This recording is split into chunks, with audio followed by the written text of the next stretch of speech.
Rahayu, Rahayu, Rahayu Mardika nanging ing Gusti Ong Hyuang Surya urip suci manunggal jati puji bekti nyawiji ing Dharma Hyuang Arka Satuhu. Manifesto spiritual.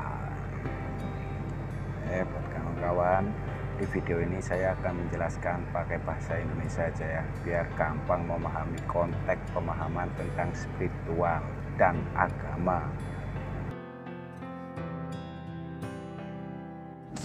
Sebelum masuk ke literasi, ada baiknya kita pelajari dan pahami arti kata dari spiritual itu dahulu ya.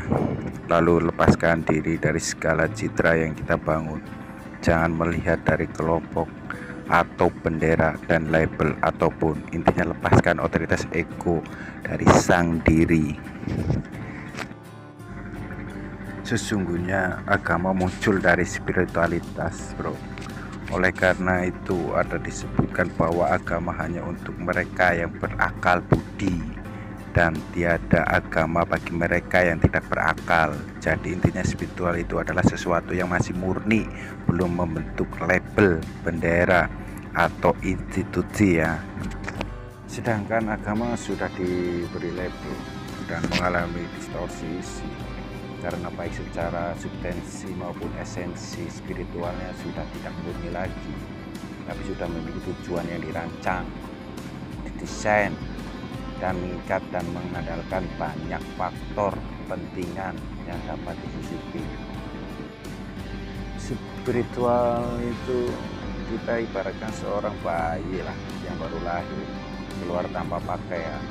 Agama itu pakaian yang digunakan ke sang bayi. Maka agar bayi tahu asal pakaian yang dikenakan, hendaknya dia menggunakan akal nalar dan pikirannya. Jika tidak, ya selamanya akan menganggap bahwa pakaian yang dikenakannya adalah yang paling bagus, yang lain tidak. Parahnya lagi jika lantas dijadikan ukuran keharusan bagi yang lainnya. Lalu ada orang yang bertanya pada saya, bukankah sebagus apapun pakaian yang umat kenakan, tidaklah lebih bagus dari pakaian yang dikenakan oleh para utusan atau manusia pilihan Tuhan?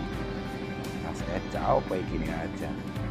Kembali lagi agar dipahami bahwa spiritual itu perjalanan bagi sang diri, bukan untuk menjadi murid atau pengikut dalam tanda kutip, apalagi mengenalnya dengan istilah umat. Dalam spiritualitas tidak mengenal kata umat. Dalam kearifan lokal Jawa atau Nusantara terdapat slogan guru siji, murid siji. Guru ini ya pribadi, ya muridnya pribadi.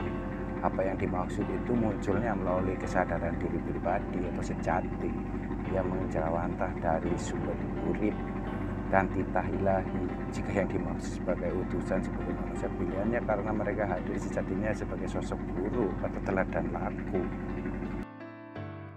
Spiritual bagi saya sih panutan lah, agar kita mengikuti laku mereka yang pada akhirnya ya membangun diri kita sebagai pelaku itu sendiri. Dan guru penuntun jalan spiritual tersebut bukanlah pencinta agama baru.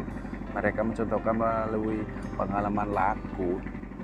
Ya, itu juga yang harus kita alami pribadi, lepas pribadi. Kalau lalu ada yang menciptakan yang seperti juga ya sekarang mengadopsi ajaran lain, lalu membuktikan dan menawarkan ke orang lain agar masuk ke kelompok atau komunitasnya, ujung-ujungnya ya sudah mempunyai motif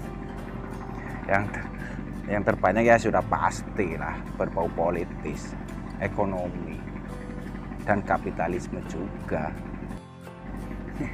Intinya untuk memahami tentang agama dan cara mengenal tentang Tuhan itu jangan memakai asumsi dan persepsi pikiran saja. Yang disebut Tuhan itu bukan berwujud materi, bukanlah personal ataupun pribadi, dan jelas berlaku secara universal bagi sama kita hidup. Jangan batasi dengan keinginan kita sendiri. Secara wujud semua bisa berbeda, baik tumbuhan, binatang, atau ras manusia, bahkan golongan. Tapi secara esensi dan substansinya sama. Jadi kita harus sadar bahwa Tuhan tidak bisa dijangkau hanya dengan nama ataupun kata-kata. Cuma tidak dapat dijelaskan dengan kalimat. sebagai titah lumrah, sebagai manusia biasa yang memaafkan diri saya jika dalam suatu momen kehidupan bisa terjangkit rasa kecewa, sedih, sakit hati, marah, dan murka.